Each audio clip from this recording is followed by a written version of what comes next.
எபிசோட்ல விஷ்ணுவை அவங்க அப்பா வந்து கட்டி வச்சிடுறாரு. கட்டி வச்சுட்டு அவங்க அண்ணன் போட்டு அடிக்கிறாரு. நீ எப்படி எங்களை மீறி இந்த கேஸை நீ ஹேண்டில் பண்ற நான் பாக்குறேன்டா அப்படின்னு சொல்றாரு.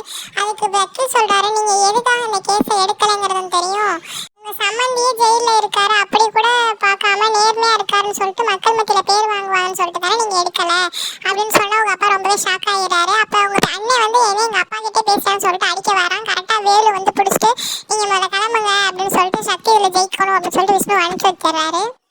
அவங்க அப்பா சொல்றாங்க, என்னதான் இருந்தாலும் அவனுக்கு நம்மளை பத்தி எல்லாமே தெரிஞ்சு போச்சுடா, அதனால நம்ம இங்க ஒன்றும் பண்ண முடியாது, பொறுமையா இருப்போம் அப்படின்னு சொல்றாரு அவங்க அப்பா. வேலன் பிரகாஷ் இறந்து போன இடத்துக்கு போய் பார்க்க போறாரு. தடை கிடைக்குதான்னு எதுவும் கிடைக்கல. ஆனா யாருமே வரல அப்படின்னு போலீஸ் சொல்றாங்க. அவங்க சித்தி மட்டும் வந்தாங்க, ஃப்ரெண்ட்ஸ் யாருமே வரலன்னு சொல்றாங்க. சரி நான் எல்லாத்தையும் நான் பாத்துக்கிறேன் அப்படின்னு சொல்லிட்டு வேலன் கிளம்பிடுறாரு.